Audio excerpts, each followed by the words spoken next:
Hello and welcome to the 12th TD Ameritrade Portfolio Update.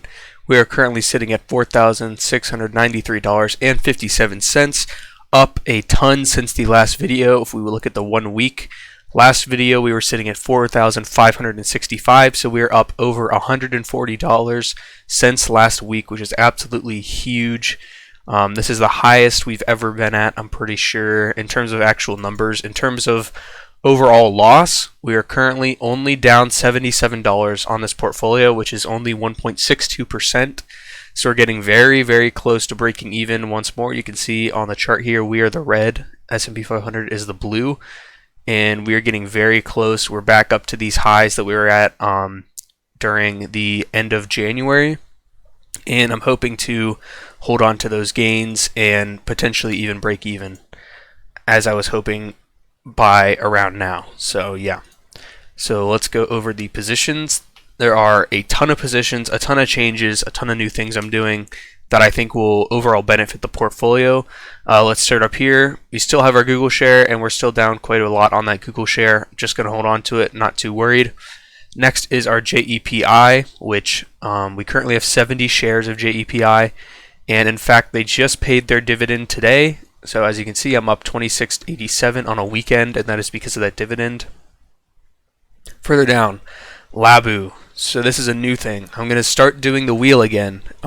If you have been watching my videos for a while, you'll know that I used to run the wheel on Ford, Palantir, SoFi, Robinhood, Energy Transfer. Like, my entire portfolio was just the wheel, like only wheeling stocks, and I really quite missed that, to be honest. I loved wheeling stocks, so I'm going to reincorporate wheeling into this portfolio. So it's going to kind of be split 3 ways now. The portfolio as a whole will be split 3 ways. Probably majority of my portfolio will be in JEPI to have a nice little foundation of dividends every single month that'll cover any large losses that I have. So we're going to keep this foundation here. We're going to start wheeling with maybe 20% of our capital, which means we can wheel ETFs like LABU every single week with potentially more than one contract and make quite a good amount of premium weekly with a little bit of cash, which is really great. And then we're going to keep doing our SPY spreads, which you'll see in a second. We have a lot of SPY options currently, like an unimaginable amount of SPY options. So yeah, we're going to keep doing iron condors and spreads monthly and weekly on this.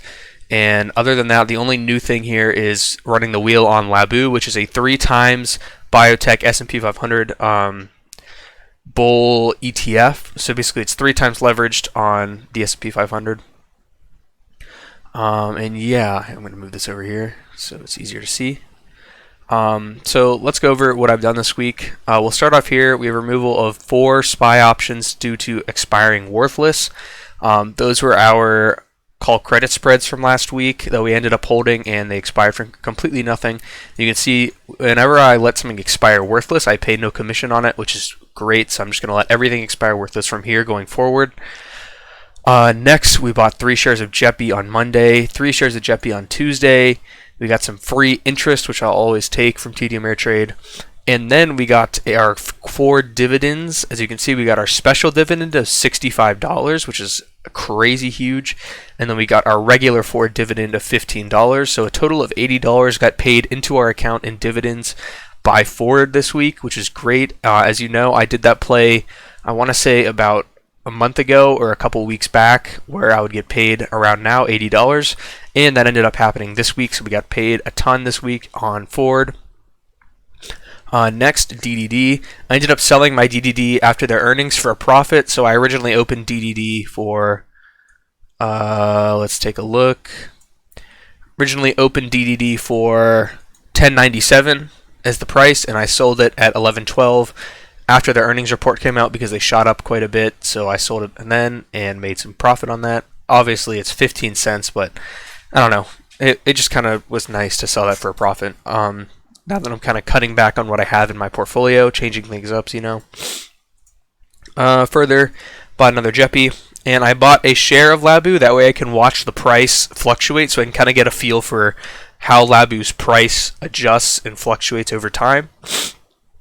And I just did that. I just think it's useful for me to learn how the price changes in LABU. And then I also sold a put on LABU, at the $5.50 strike for a total of $5 in premium. So that's about a 1% return on premium or on collateral in a single week.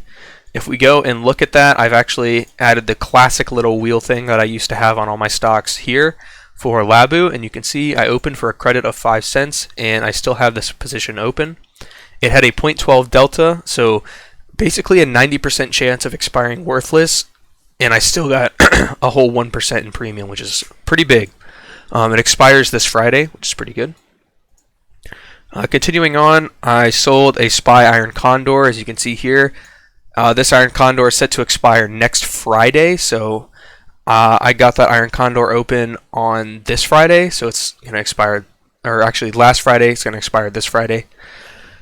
From there, I opened another iron condor. This one is a monthly. This is going to expire on the 6th of April, so that's a very far, about 30 days out. But yeah, so I opened that iron condor, and then we got paid a $28.37 dividend from JEPI, which is absolutely huge, and that's what you see entering the portfolio today.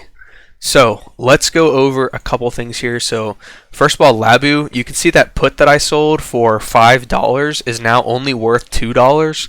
So we're already up about $3 on this put, give or take, which is really quite crazy. It was only one day, and LABU shot up quite a bit. If you can see here, it doesn't show it, but it went up quite a bit. So LABU was up maybe 6% on that day, and I ended up making a lot of profit from this put, and I'm going to continue to sell puts on LABU. I'm going to pull up TradingView real quick and go to the option selling one, head over to LABU, and I'll show you why.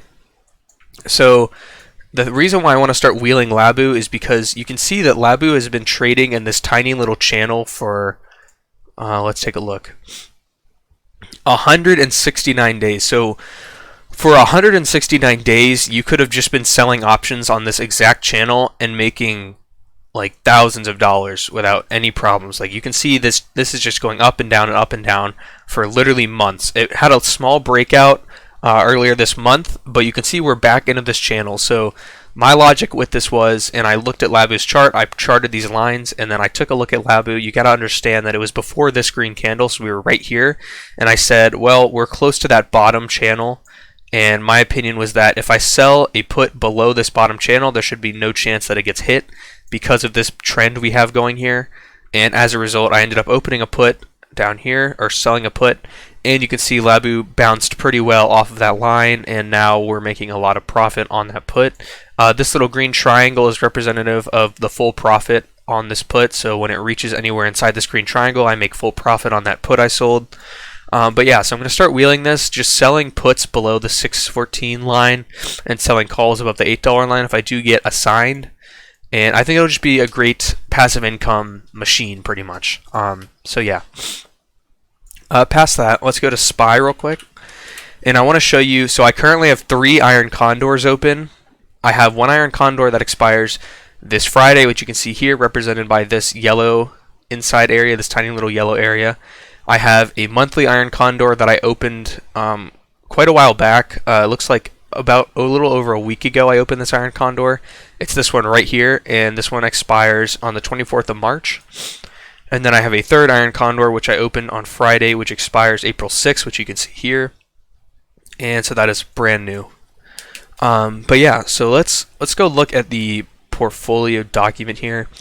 Like I said, we're only down $77, and we currently have quite a lot of payouts that are currently open. And assuming we get all these payouts, which we will, then we would be down only $20. And all of these down here are my projected payouts. So I've kind of adopted a new strategy when it comes to selling any type of option, and that is that I can only sell options when there's greater than or equal to 5 days until the next Federal Reserve event. So I'm not opening any sort of options trades unless there is over a week of cushioning between the time I open the position and the next Federal Reserve event, which you can see here. I've kind of mapped out all the days that I'm going to be opening positions here because they're so far away from the next Federal Reserve event, because those events absolutely swing the market and are really bad for option sellers because it's unpredictable.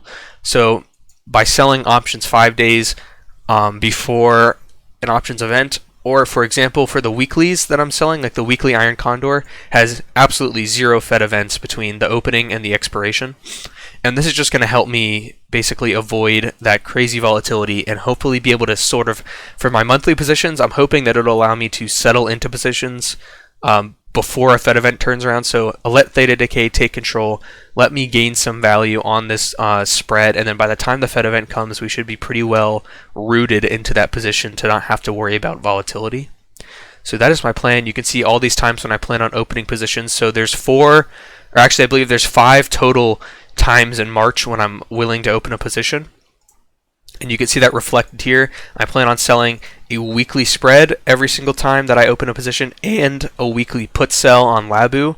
So $15 for each of those weeks that are zero Fed events. And so knowing that there's about 5 of those, so I'm going to be selling about 5 times 15, which means that by the end of March, assuming we get all these, it would be about $40 in the green. We'll see about that though. I'm not making any promises because any kind of market downturn will take my JEPI shares down quite a bit, which will take my overall portfolio down. So I'm not going to be promising anything. But yeah, so these are all theoretical, but pretty likely, especially considering I got filled on an iron condor for $17, and I'm assuming that I would only get filled for 10.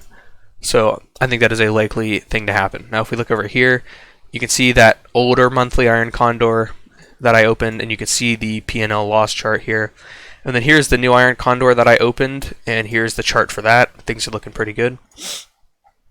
If I head up, look over here, here's the weekly iron condor. You can see that weekly iron condors are really, I don't know, I just really like them. They're pretty quick profit, I would say. And unless SPY rallies 1.85% in a day, then you're not really going to get your strikes hit. So that's why selling without Fed events pretty much guarantees that your iron condors will be profitable, because there's not going to be that crazy volatility, hopefully, unless some crazy event occurs.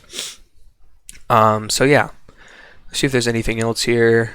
My JEPI overall profit and loss on JEPI is only down $5. That includes the dividends, so that means that next month's dividends should hopefully bring me pretty green on JEPI, assuming there's no big downturn. I'm going to keep buying JEPI, by the way.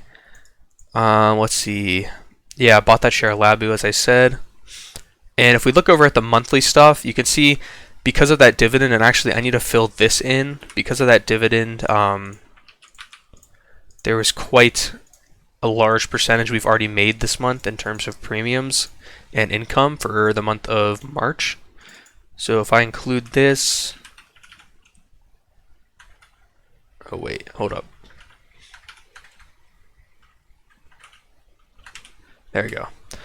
So you can see for the month of March, we've already made 2.26% in dividends and premiums, and that's because of this forward dividend. Assuming we didn't have that, it'd be about 0.6.